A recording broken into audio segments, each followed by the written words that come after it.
Ողջույն, Բուն TV եթերում դիլեմա հաղորդաշարն է եւ ես Արեգ Քոչինյանն եմ։ Այսօր մենք խոսելու ենք վախի մթնոլորտից։ Եվ իմ հյուրերն են ռեժիսոր Ռուբեն Բաբայանը, բարև ձեզ, շնորհակալություն հրավեր ընդունելու համար, եւ մշակութային մարդաբան Աղասի Թադևոսյանը, բարև ձեզ, շնորհակալություն հրավեր ընդունելու համար։ Հարգելի հեռուստատողներ, վերջին մի քանի շաբաթների ընթացքում հատկապես իմ մոտ ստեղծվել է տպավորություն, որ բոլորը փորձում են մեզ վախեցնել։ Ընդ որում մեզ վախեցնում են սեփական, քաղաքական նպատակներ իրականացնելու համար։ Եվ այսօր որոշեցինք խոսել եւ այդ վախի մասին որպես ֆենոմեն ու դրա ազդեցության մասին որոշումների կայացման վրա, եւ թե նրա մասին ինչա պետք անել։ Պարոն Բաբայան, նախ համաձայնեք իմ այդ զգացողության հետ, որ մեզ անընդհատ փորձում են վախացնել, որպեսզի ինչ-որ որոշումներ մենք կայացնենք, որոնք որ գուցե այլ պայմաններում մենք դա չենք անի, եւ երկրորդը ինչ դրա հետ անել։ Շնորհակալություն։ Նախ ես չեմ կարծում, որ մեզ նոր են սկսում փորձել վախեցնել։ Ես կարծում եմ դա մի process է, որը մշտապես կա, որտեղ վախը շատ բնական երևույթ է։ Չեմ կարծում, որ կա որևէ մարդ,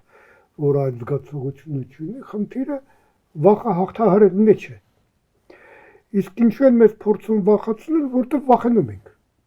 Եթե արդյունավետ չլիներ այդ վախեցնելը, եթե կարողանանք միացնել տրամաբանությունը, հասկանալ, որ մեզ փորձում են վախեցնել, դիմադրել, իմունիտետ ձեռք բերել վախի հանդեպ, ես կարծում կդիմեին երևի ուրիշ միջոցների, բայց քանի որ տեսնում են, որ հաճախակի դա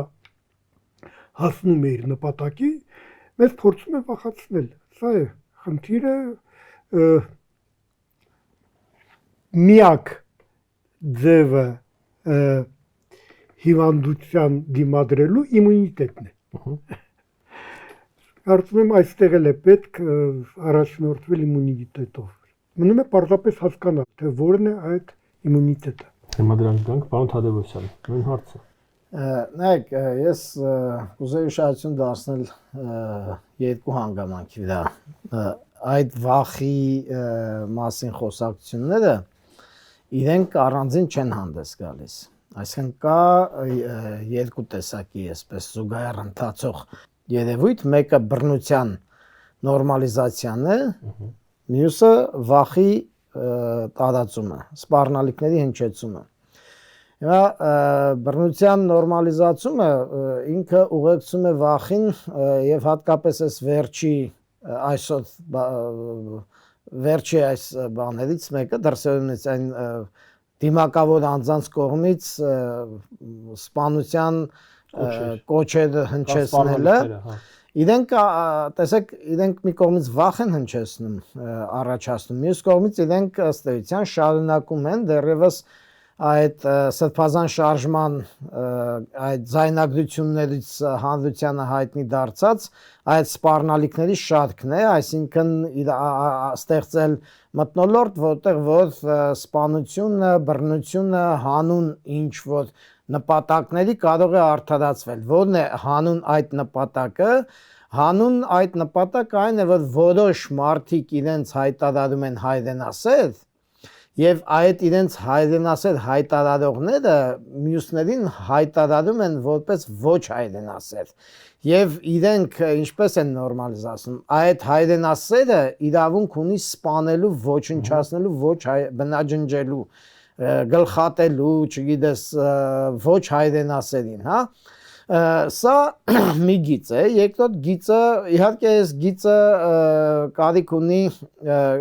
այսպես ասած, անընդհատ վերահսկողության տակ պահելու եւ մենք տեսանք վերջին այդպիսի դրսևորում եղավ այդ եկեղեցում, երբ որ այն երիտասարդները փորձեցին հայրենասերի դիրքից հարձակում գործել վարչապետի վրա եւ դատապարտվեց դա։ Հիմա մենք տեսնում ենք ավելի խտացված մի բան, էլի հայրենասերի դիրքից, արդեն ոչ թե պարզապես ինչ-որ մի բանով փորձել հարվածել ձեռքով թե ինչ-որ մի բանով, այլ պարզապես արդեն ոչ թե բռնության, այլ ուղիղ սպանության կոչեր են գնում։ Սա տրամաբանական մի գիծ է։ Երկրորդը մենք տեսնում ենք այդ վախը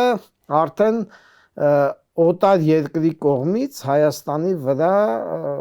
հարձակվելու, պատերազմ իրականացնելու բանն է, սպառնալիքն է։ Մինչև այդ ասենք օրինակ ապրիլ 1-յան հանդիպումը, որ տեղի ունեցավ Փաշինյան եւ Պուտինի միջև, այդտեղ մտրակի եւ այս քաղցրաբլիթի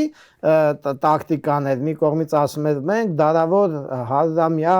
բարեկամություն ունենք, բայց այդ տեսեք, եթե հանկարծ դուք չուզենաք էլ բարեկամ լինենք մենք ձեզ բանը հաջորդը սպառնալիքների շարքն էր, բայց այնտեղ պատերազմի սպառնալիք չէր հնչեցվում։ Մայիսի 9-ի խոսքում հնչում էր ուղիղ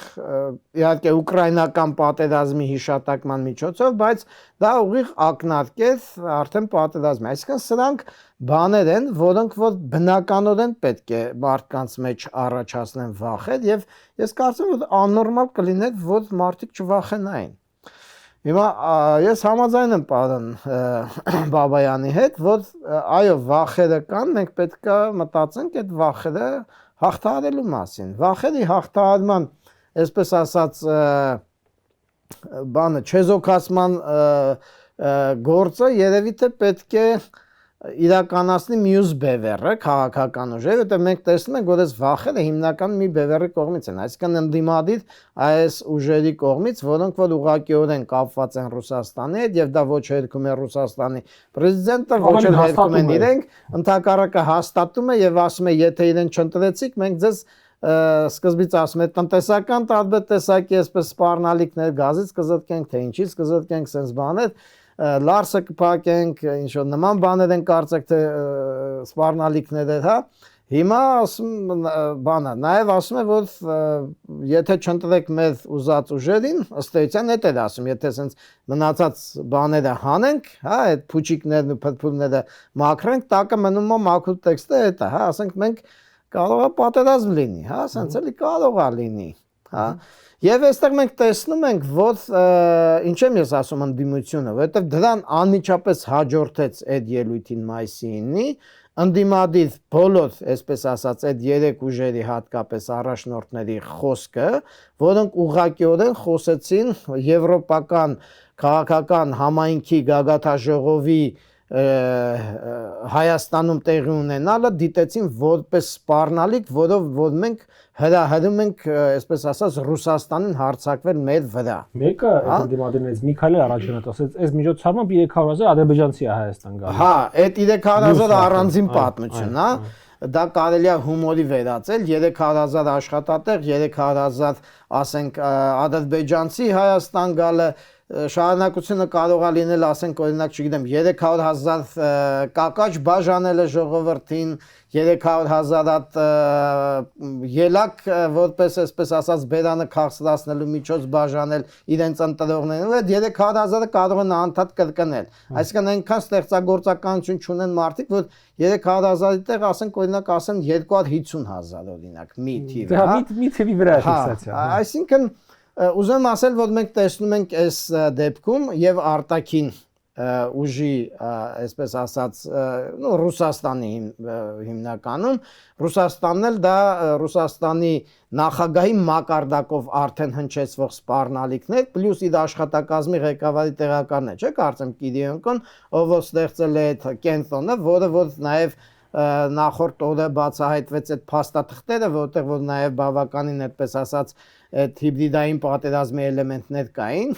Այս էլ է հետաքրքիր, որ այդ մարդիկ փորձում են հիբրիդային պատերազմ արտահայտությունը անլրջացնել, ինքը հենց հիբրիդային պատերազմի էլեմենտ է, չէ՞, բոլորս գիտենք, ով քիչ թե շատ ծանոթ է այդ երևույթին, հա։ Այնպես որ սա վախի նպատակադրված բան է, առաջացնող գործողություններ են, հիմնական ընդդիմադիր ուժերի կողմից, որի նպատակը իհարկե մարդկանց նախընտրական վարքագծի վրա ազդելն է, բայց ես կարծում եմ, որ կան, ինչպես ես պետք է համաձայնեմ այս դեպքում, կան ձևեր, որոնք որ պետք է ուղղակի օգտագործել մարդկանց մոտ իրենց, այսպես ասած, հանդարտացնելու եւ դրական մթնոլորտում ընտրությունները կատարելու, ինչի մասին միգուցե մենք մի փոքր ավելի Շատ լավ, մի քանի բան միտք եմ ուզում դուրս բերենք, առաջինը բռնության նորմալացումը, իսկապես չափազանց կարևոր ուրեմն միտք արտահայտեցիք, որը շատ հեռուն գնացող եւ շատ վտանգավոր տեղ գնացող բան է, ընդ որում ոչ հատուկ Հայաստանի քաղաքական մտքին։ Եթե մենք նայենք վերջին 30 տարիների մեր պատմությունը, ներքաղաքական բռնության գրեթե բոլոր, եթե ոչ բոլոր փորձերը եղել են արտաքին ծագման, այսպես ասենք, նարատիվներ։ Երկրորդ այդ անապահովության զգացողության ստեղծումը, այս ուղղությամբ նույնպես մենք տեսնում ենք մի քանի այսպես բեմադրված միջոցառումներ։ Օրինակ, ԱԱՑ-ի վրա այդ մոլոտովի կոկտեյլ նետելը, դիմակավորված անձանց ելույթները, ես չեմ բացառում, որ առաջիկա օրերին մենք լսենք ինչ-որ ռումբերի մասին, հեռախոսազանգեր եւ այլն, այսինքն սրանք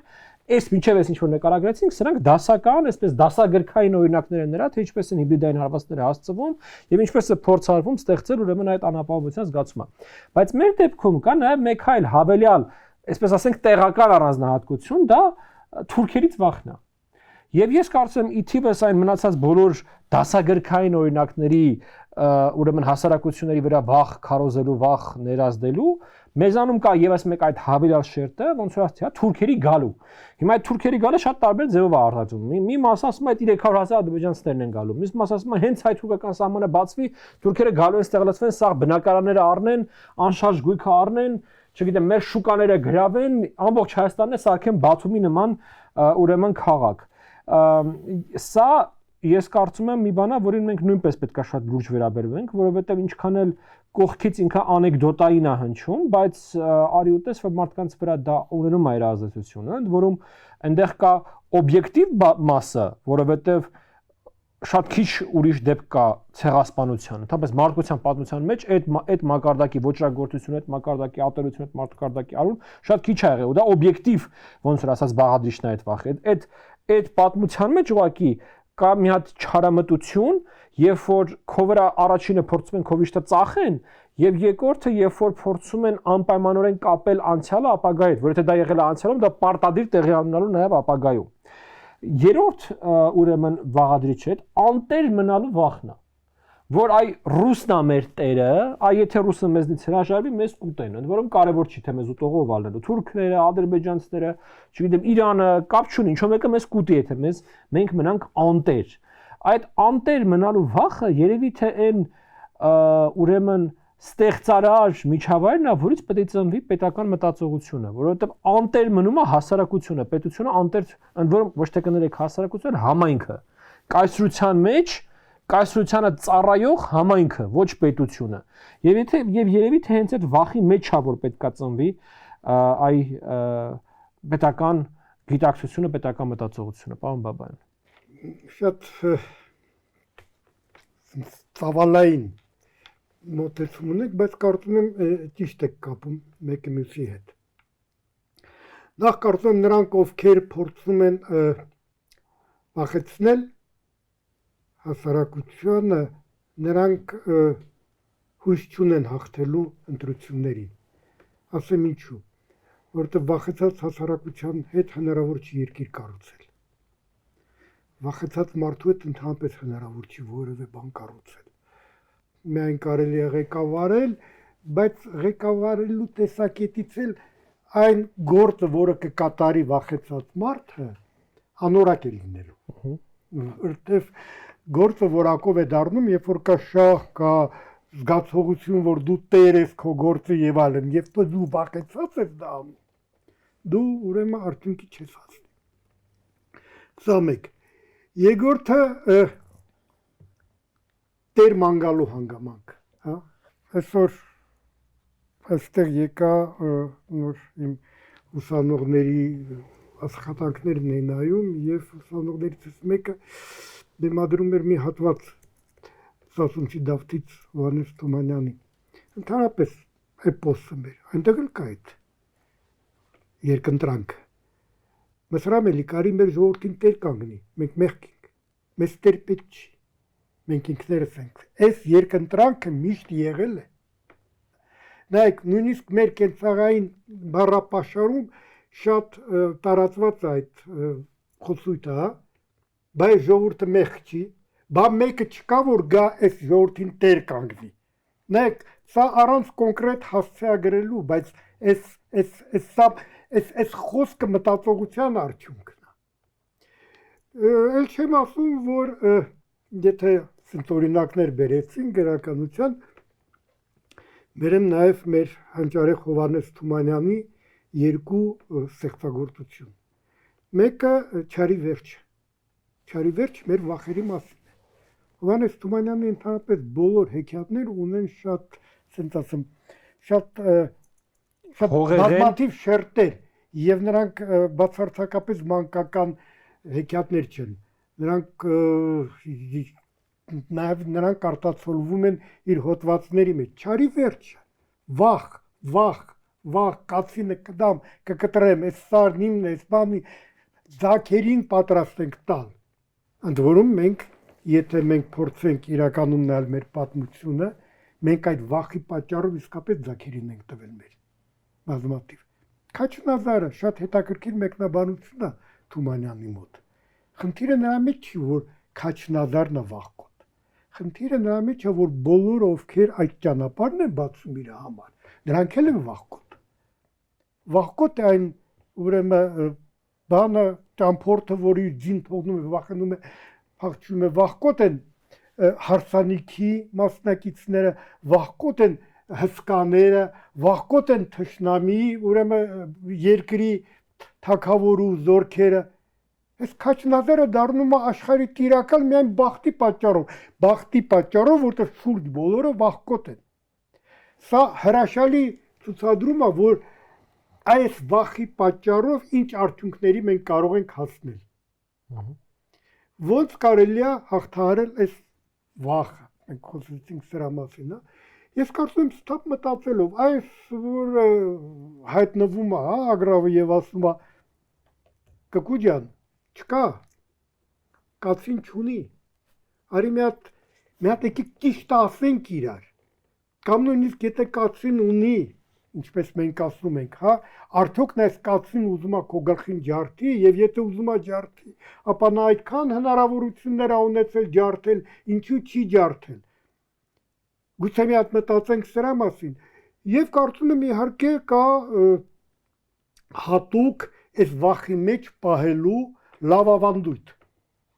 Արդեն ասեց հարգելի աղասին, որտեղից է դա գալիս, Ռուսաստանից, այո, միշտ պահել վախի մեջ, միշտ հանդես գալ որպես փրկիչ, միշտ ասել, որ մենք ձեզ փրկել ենք, իսկ ում են փրկում։ Փրկում են նրան, ով ենթակա է ուրեմն ոչնչացման։ Ես գալիս եմ, դրա համար դու պետք է համոզես, որ ես միշտ քեզ փրկում եմ, որ դու պետք է վախենաս, որտեվ երբ որ դու վախենում ես, դու առաջին հերթին մտածում ես փրկչի մասին։ Դու ուրիշ բանի մասին չես մտածում։ Որ գա այս խեղճ ժողովրդին փրկի։ Այո, որ գա խեղճ ժողովրդին փրկի։ Իսկ եթե դու մի քիչ ուղեղդ միացնում ես ու սկսում ես մտածել, որ քո միակ փրկիչը իրականում միակ փրկիչը հենց դու ես, բայց սրա համար պետք է փորձել այդ բնական երևույթը, բնական զգացմունքը, որը բոլորին է բնորոշ, վախը հաղթահարես, իսկ վախը հաղթահարել կարելի է միայն տրամաբանությամբ, մտածելով, պաշտպանվելով, որտեվ եթե դու թույլ տաս, որ վախը քեզ կլանի, դու իհարկե պետք է մանգաս փրկիչ։ Կգա փրկիչը եւ քեզ միշտ կպահի վախի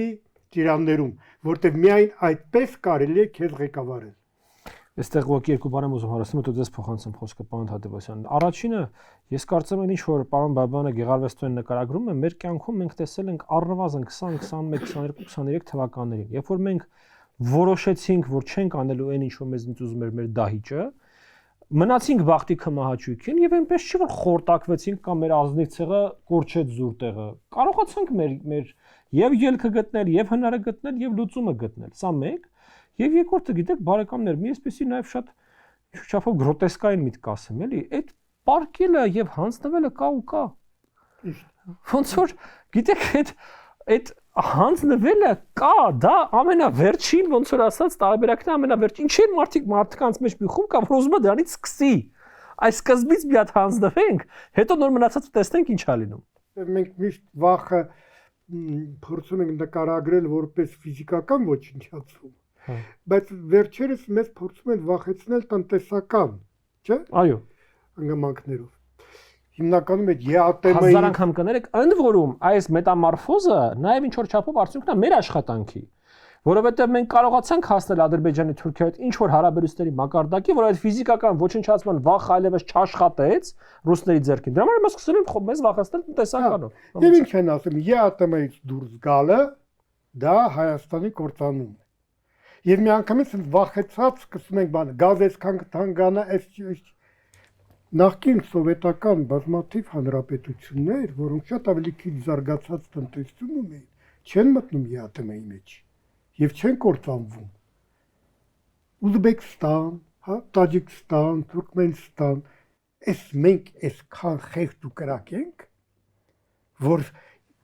ես բացարձակապես չեմ ուզում որևէ բանով նսեմացնել այդ հանրապետություններին, բայց այդքան խեղճ ու կրակ ենք, որ չեն կարողանալու իրենց նման նորմալ կազմակերպենք մեր տնտեսությունը, մեր հարաբերությունները բոլոր երկրների հետ, նույն Ռուսաստանի հետ, նույն եւ այլն, կամ ինչով է Ռուսաստանը պատժում այդ հանրապետություններին,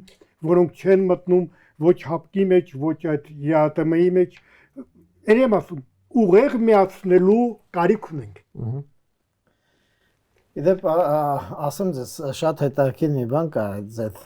երկու բանի անդրադառնամ, հետո մի փոքր բացենք ես, նախ Թուրքիայի թեման, որ դա ընդդիմության կողմից գեներացվող թեմա է բավականին, թե սահմանը բացվեց, հեսա Թուրքիա լցվելու են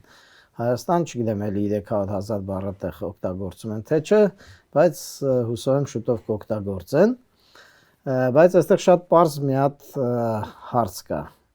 Եթե Թուրքիա ուզեին լցվել Հայաստան, սահմանը իրենք չէին փակի, սահմանը իրենք են փակել, այսինքն մենք միշտ էլ պատրաստ ենք եղել բացել այդ սահմանը։ Որոնք բոլոր նախագաների օրոք։ Այո, սկսած Պետրոսյանի ժամանակներից հիշում ենք, բոլորս էլ որ այդ շրջանում ապրել է, որ բավականին այդպես դրական է տրամադրվածությունը, երբ որ Պետրոսյանը փորձում է գնաց Թուրքիա, հետո փորձում է խոսում է հարաբերությունների վերականգնման մասին, այսինքն ինչ որ առումով նայեք, մենք ունենք իհարկե ցեղասպանության վախը, բայց ես ուզում եմ նաև խոսել դրա հակառակ մտածողության շերտի մասին, որ ամեն դեպքում մեր հասարակության մեջ դա այդպես բացարձակ վաղ չէ, եւ երբ որ խոսք է գնում Թուրքիայի հետ հարաբերությունները կարգավորելու եւ սահմանը բացելու մասին, հասարակության մեջ շատ տարբեր շերտեր կան, որոնք որ դրան մոտենում են որպես դրական երևույթ եւ ամենևին էլ որևէ վախ չունեն։ Ինչու եմ ես սա ասում, որովհետեւ այդ վախի մասին խոսացողները դրանք ինչ-որ մի խմբակ է, որը փորձում է իր մեջ հենց այդ թեման զարգացնել։ Եվ իհարկե կան մարդիկ, որոնք որ այդ թեման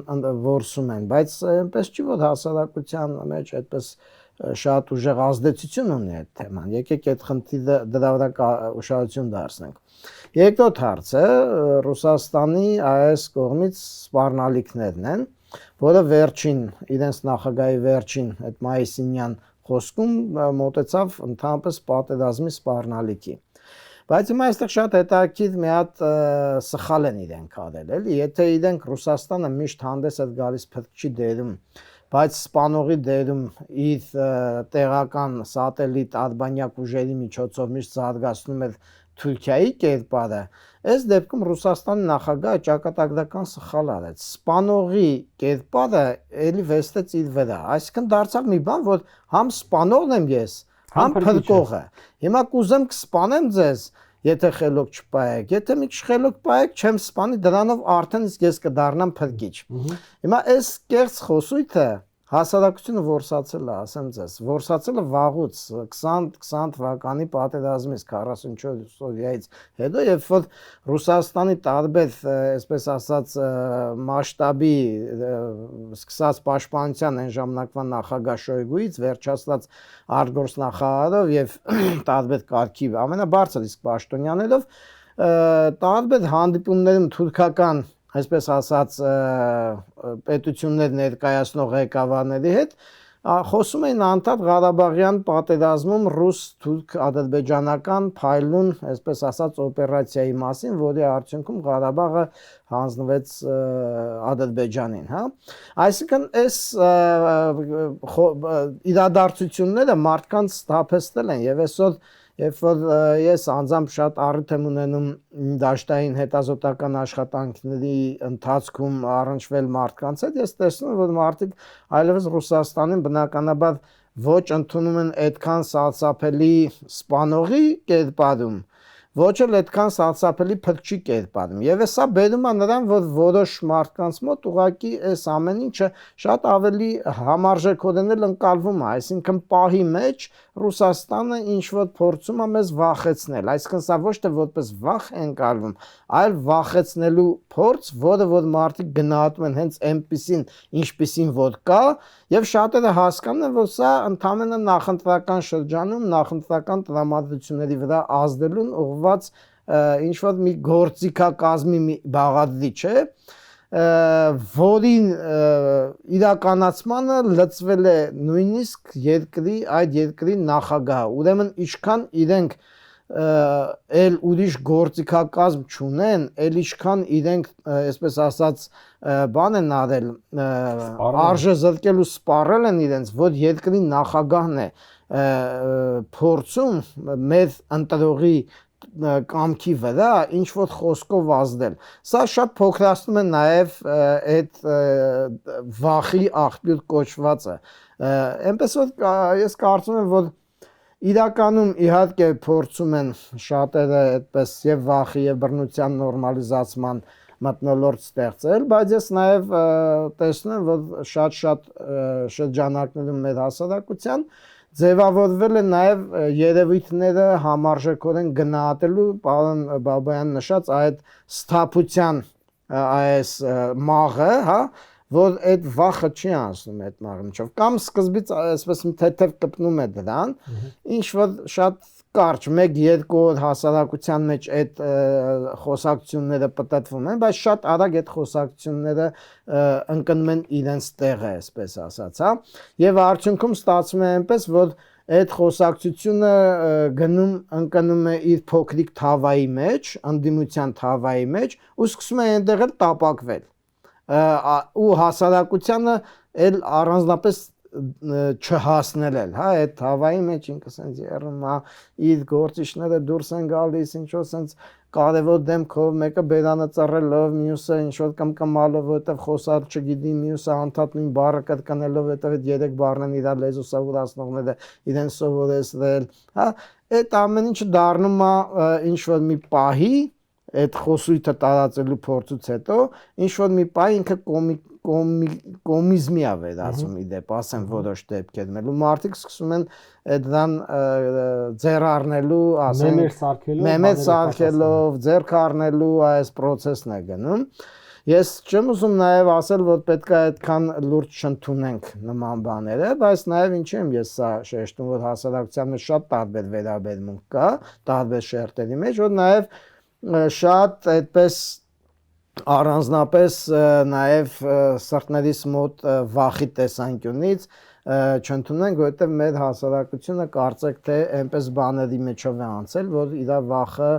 չափած է արդեն, ոնց որ ժողովուրդն ասում, բռնած է արդեն, եւ այս վախ տարածողները երևի պետք է շատ ավելի մեծ sense բոբոներ գտնեն,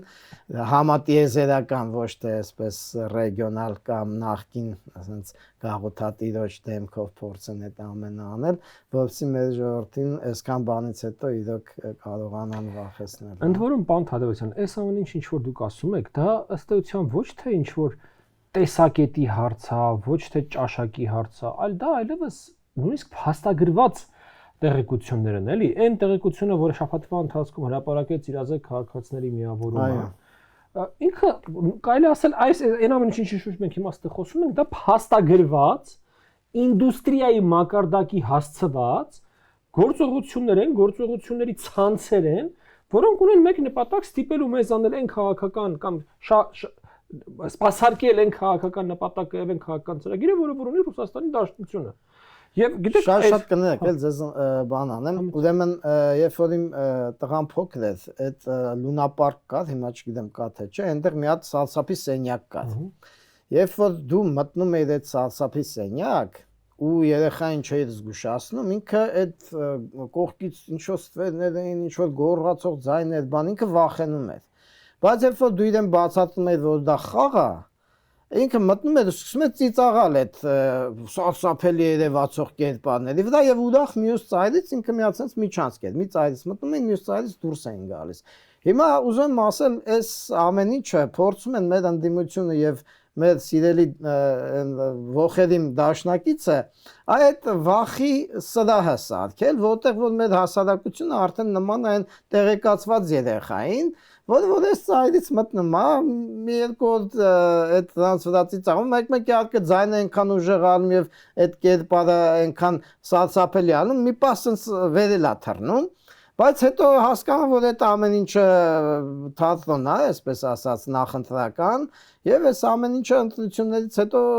ուրիշ այսպես ասած նախ խոսույթ ու հռետորաբանության դաշտա տեղափոխվելու եւ տեղափոխվելու է նաեւ ուրիշ տեսակի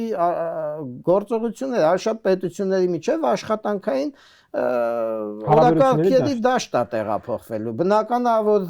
Հայաստանում, ասենք, եթե ժողովուրդը իր կամքը արտահայտում է, Ռուսաստանի նախագահը իշխանել որ փորձում է վախացնել Հայաստանին պատերազմ, բնական է որ ինքը պատերազմ չի հայտարարելու Հայաստանին, չէ՞, այսինքն մարդիկ են այդ հասկանում։ Այնպես որ հիմա իրավիճակը մի քիչ ավելի այս վախի, այսպես ասած, մեզ վախեցնելու իրավիճակը, այդ վախի սենյակին է նմանվել, սկսել նմանվում եւ գնալով ավելի դրան է նմանվում։ Ընդ որում այդ վախի սենյակը Բայց կներեք ես էլի եմ ասում, էլի զգոնության խնդիրը կա, որը որ իշխանություններին նա եւ պատկան մարմիններին է, որոնք ամեն մի նման դրսևորում պետքա շատ այդպես խստորեն վերահսկեն, գտնել դրանց արմատները, ծագումը, հասկանան ովքեր են դրանց եւ անհրաժեշտության դեպքում նաեւ ամենախիստ օրենքի ամենախիստ տարին համապատասխան նրանց պատժեն։ Բան վստահ շատ բան ունեք ասելու, մենակ մի միտք եմ ուզում հավելեմ այդ վախի սենյակի հետ կապված։ Ըստ էության մենք ունենք այս բանը նույնիսկ այդ վախի սենյակի սխեման։ Թե որտեղ որ կարուսելն է դրած, ինքը ինչ ձեն է հանելու, ոնց է իրան պայելու, անգամ դա ունենք։ Համեցեք բան։ Վախի սենյակն էլ կարելի է լավ կառուցել եւ սիրողական կառուցել։ Փողի կեսը ուտել դրա պատճառով վախել։ Համենայնդեպս այն հոլովակը, որ մենք նայեցինք այդ ահաբեկիչների, իհարկե վատ թատրոն էր։ Բազմաթիվ բաներով հիմա շատ չեմ խորանա, բայց լուրջ ահաբեկիչները այդպես հանդես չեն գալիս, էլի։ Սրանք սիրողական երևելի փողի հարցներ փող են վերցրել, մի մասը դերել են գրպանը, մի մասը տվել են, մի մասը վատ դերասաններ են վարձել։ Եվ այլն։ Բայց ես կուզենայի մի հարցի վրա կանգ առնել, որտեղ կարծում եմ բոլոր դեպքերում այդ իմունիտետը, որի մասին ես ասեմ, շատ կարևոր է։ Հաճախակի որոշակի երևույթի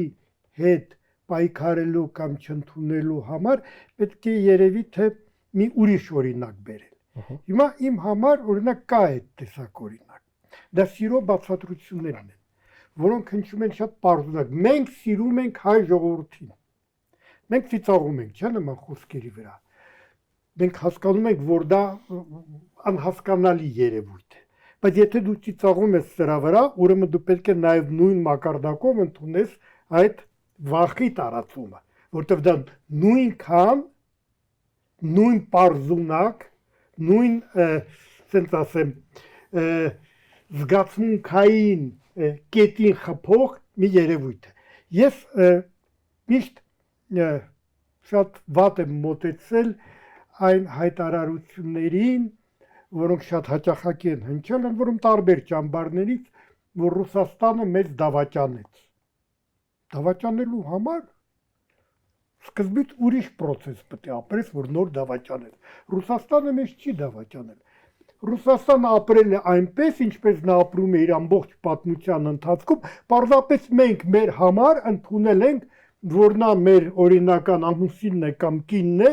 եւ նա պարտավոր է կատարել իր ամուսնական պարտքը հավերժ, ինչպես ասում են, քանի որ այդ ուրեմն ամուսնությունը կնքված է ուրեմն վերևներում եւ վերևից էլ ուրեմն օրտնված է։ Երբ այդ տեսակ էժանագին բաներից հրաժարվում ես, դու սկսում ես նաեւ այդ վախի դեմը նորմալ առնել, որտեղ հասկանում ես, սա սուտ է, սա ես սխալ եմ հասկացել, սա այսպես չի կարող լինել ու տակը մնում է այս վախը, հետո հասկանում ես այս վախը որտեղից է գալիս, այս վախը քո պատմության ընթացքում, ամբողջ պատմության ընթացքում, հարաբերությունների ընթացքում արդյոք տվել է դրական արդյունք, թե տվել է բացասական արդյունք, կամ նույնիսկ եթե դու չես ընկալել որ դա վախի արդյունք է, գուցե դու մտածես, որ այս բացասական արդյունքներ, այս ողբերգությունների հիմքում նաև մեր վախն են ինչ որտեղ գուցե կատարել իր դերը, նաև մեր սերն էր ինչ որտեղ կատարել իր դերը, այդ անպատասխան սերը, այդ հույսը, որ սիրուց ելնելով են քեզ օգտագործում, սիրուց ելնելով չեն օգտագործում են, երբ որ ինչ-որ շահ ունեն, և ճիշտ են անում, որտեղ յուրաքանչյուր պետություն ունի իր շահը, եթե դու կարծում ես, որ դու տեղավորվում ես այդ շահի մեջ, ինչպես մեզ հաճախակի համոզում էին տարբեր մեր ազգային գործիչները, որոնք ասենք թե Ռուսաստանի շահը շատ ավելի լավ էին հասկանում, քան ռուսները, եւ փորձում էին ռուսներին բացատրել, որ իրենց շահը գալիս է Հայաստանի շահ, որտեղ Հայաստանը ոսկոր է, որը թույլ չի տալիս, որ ուրեմն փանթուրանիզմը շարունակվի, որ Հայաստանը է, որ մենք կատարում ենք մի շատ կարևոր դեր ձեր համար։ Պարզվեց դուք չպետք է կատարեք այդ դերը, որտեղ ինձ ձեր դերը պետք չի։ Այն դերը, որ դուք պետք է կատարեք, ես դες կասեմ։ Եվ ես ձեր տեղը ձեզ ցույց կտամ, ինչպես արել եմ։ Այ երբ որ մենք դա հասկանանք, մենք շատ նորմալ հանգիստ կվերաբերվենք եւ կհարաբերակցվենք այդ երկրների հետ, որոնք ոչ միայն Ռուսաստանի հետ, նույն Թուրքիայի հետ, նույն Ադրբեջանի հետ։ Հաճախակի ասում են, հա ինչ, դա Ադրբեջանի իմաց սեր ենք, այմար կամ սեր կամ ատելություն դուք ուրիշ զգացմունքներ չունեք, այդ ինչ էրոտիկ ռոմանտիկ հարաբերություններ են։ Ես ասեմ, այստեղ էլի մտածողության փոփոխության խնդիր է, եւ այս մտածողության փոփոխություն ոչ միայն Հայաստանին է վերաբերում, այլ ընդհանրապես աշխարհում այդ տեղի ունեցող փոփոխություն կա։ Այսպես ասած, մոդեռնիզմի դարաշրջանից անցումն է կատարվել հետ մոդեռնիզմի, եւ այդ դրա գլխավոր դրսևորումից մեկը այն է, որ եթե կային նախկինում այսպես հիմնական կայուն երկարատև գործող գաղափարներ եւ կամ ասենք կառույցներ, այդ թվում նաեւ միջպետական դաշինքներ եւ այլ, այսօր այդ ժամանակաշրջանը անցել է եւ եթե մենք չփոխենք մեր մտածողությունը, մենք շատ կտուժենք։ Իդեպ ասեմ, ես նկատում եմ, որ Ռուսաստանի քաղաքական միտքը, այն ով որ այսօր կառավարում է Ռուսաստանը, չի կարողանում փոխել այդ մտածողությունը եւ ինքը փորձում է մեզ վերաբերվել հենց այդ մտածողության կոնտեքստում։ Իսկ մեր քաղաքական միտքը կառավարող վերնախավերում արդեն մենք նկատում ենք դրսևորումներ, որը որ գնում է դուրս է գալիս այդ մտածողությունից։ Նոր մտածողություն դա ավելի շատ այդ նախագծային մտածողությունն է, այսինքն ես ոչ թե որպես պետություն պետք է լինեմ երկար ժամանակ այս մյուս պետությունների հետ մեզ դաշինքում բարեկամա եւ չգիտես ինչ էս բարերով, չէ, բանալված, գեղեցկացված։ Հա, այլ ես կարող եմ այս մի խնդիրը լուծելու համար համագործակցել հենց նույն Ռուսաստանի հետ, մյուս խնդիրը լուծելու համար իր իսկ թշնամի Ուկրաինայի հետ, մյուս խնդիրը լուծելու համար, չգիտես, մի ուրիշ պետության հետ եւ այսպես, հա, որովհետեւ ամեն խնդիր որպես նախագիծ է, որը որ ծառայում է քո պետությանը, քո ազգի, քո հասարակության այս պայի կամ հերանեկար ստրատեգիական բնույթի խնդիրների լուծմանը։ Այնպես որ մեր ու Ռուսաստանի մեջ ես տեսնում եմ նաև մտածողության այս տարբերությունները եւ իդեպ ասեմ մեր հասարակության մեջ շերտեր կան բավականին, որոնք որ որսացել են այս տրամաբանությունը աշխարհի փոփոխության։ Ինչի եմ ես սա ասում, որովհետեւ սա ուղիղ կապված է հենց վախենալու կամ չվախենալու այս խնդիրների հետ, որովհետեւ երբ որ մարդիկ այդ ձեր ասացի պես, հա, մաքրում են վախի շերտերը գիտակցթափ մտածողության միջոցով, իրենք հասկանում են ինչա կատարվում մեր հետ եւ ինչա կատարվում մեր ու աշխարհի, մեր ու Ռուսաստանի հետ։ Եվ այս դեպքում իրենք հասկանում են, որ Ռուսաստանը ուզի թե չուզի, ինչ որ մի օր պետք է այս մտածողության մեջ փորձի հարաբերվել բոլորի հետ, որովհետեւ ինքը ուրիշ ելք չունի։ Եվ այդ ժամանակ մենք պատրաստ ենք արդեն, մենք իրենցից մի քայլ առաջ ենք ըստ էության, իմ կարծիքով, այս տիպի հարաբերությանը պատրաստ ենք, մնում է իրենք պատրաստվեն եւ իրենք իմ կարծիքով իրենք նույնպես այս հարաբերություն կառուցելուն գալու են մեր հետ։ Բայց մինչև այդ ամեն դեպքում, այսպես ասած, ապահովության, իրենց ապահովության համար որոշում են մի հատ էլ հերթական անգամ վախեցնել, մեկ էլ տեսած դրանով մի բան դուրս եկավ, էլի, հա։ Ես պարզապես շատ կարևոր բան եք ասում, ուզում եմ դրա վրա մի քիչ կենտրոնանալ։ Քաղաքական ուժեր անձամբ իմ մոտեցումը, որ քաղաքական ուժերին կարող եմ համակրել, որոնք են վստահություններ շնչում, նրանք, որոնք մտքի զարգացում ունեն, որոնք փոխվում են, Այո։ նրանք, որոնք զգում են ժամանակի զարկերակն, նրանք, որոնք չեն հպարտանում, որ 100 տարի մենք սկզբունքորեն նույն կարծիքին ենք, նույն մտքին ենք։ Եվ թվում է թե ասենց մի քիչ ուրիշ բանի մասին եմ ասում, բայց եթե նկատել եք վախը դա միշտ հայացք է դեպի անցյալ։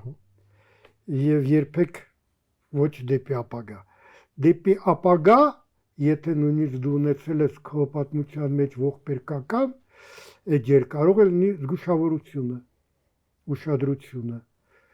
պաշտպանվածությունը, բայց վախը չի կարող քո ճանապարհը հարթել դեպի առաջ, դեպի ապագա։ Եվ սա շատ կարևոր է, որովհետև ինչպես մարդն է հետաքրքիր, որը զարգանում է, որը չի ասում, ես վերջի 20 տարվա ընթացքում չեմ փոխել կարծիքս։ Բայց ինչ համար ես ապրել 20 տարին։ Ապուշ։ Կներեք։ Դե շատ փոքրիկ լրացում է, էլի, պարոն Բաբայանի ասածին, գոյություն ունի սոցիալ մարդաբանության մեջ ինքնության, այսպես եթե մեծ խումբ առանձնացնենք,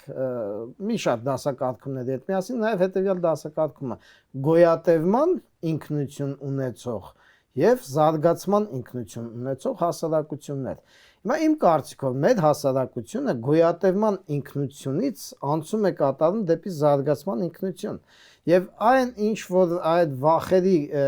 բանը գործում է գոյատևման ինքնության գերակայման դեպքում։ Տեսեք, տարիներ շարունակ մեր մեծ եղբայր, այսպես ասած Ռուսաստանը ամեն ինչ արել է, որ մենք այդ գոյատևման ինքնության մեջ ապրենք եւ նրան հետ համագործակցող տարբեր տեսակի տեղական մտավորականներ եւ քաղաքական ուժեր եւ այլ, հա։ Հիմա մենք տեսնում ենք կա նոր սերունդ, որը որ այդ գոյատևման ինքնությունը փորձում է, այսպես ասած, զուգորդել զարգացման ինքնությամբ։ Այսինքն զարգացում են եղանակն է, որ դու էլի գոյատևում ես, բայց դու ոչ միայն գոյատևում ես, այլ դու գնում ես առաջ։ Եվ այդ դեպքում իհարկե վախերը քո մեջ հաղթահարվում են, որովհետև այդ դիտարկումը նաև որ ես իմ հանդիպումների ընթացքում նկատել եմ, որ շատ մարդիկ հենց իրենց մեջ կարողացել են հաղթահարել այդ վախը։ Գալիս են այնց, որ շատերը տեսնում են այդ փոփոխությունը նաև եւ արտաքին քաղաքականության մեջ, այս տարբեր երկրների հետ այդ նախագծային մոտեցումը, ասենք, եւ այդ օգնում է մարդկանց նաև այս վախերին շատ վախեցնողի, այսպես ասած, վախեցնողին շատ չտրվել։ Իհարկե կան շերտեր, որոնք որ դրա մեջ են դեռ, բայց ամեն դեպքում մեր հասարակությունը չեմ կարծում, որ այդքան հեշտ է մեզ արդեն նման պրիմիտիվ եղանակներով վախեցնելը։ Շնորհակալ եմ շատ պարոնայք հրավեր ընդունելով այս քննարկմանը մասնակցելու համար, հարգելի հեռուստատողներ։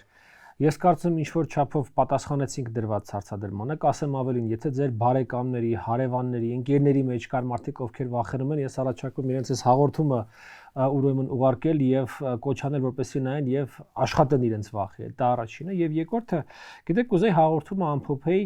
երկրորդ համաշխարհային պատերազմի ժամանակ Միացյալ Թագավորությունում շատ ընդունված մի արտահայտության հետ keep calm and carry on։ Եթե դա հայերեն բովանդակային փորձենք թարգմանել, հանգիստ եղեք, շարունակեք աշխատել։ Մոտապես այս նախադասությամբ։ Լավ եղեք, կհանդիպենք յուրաքանչյուր կիրակի 19:00 առանց վախերի։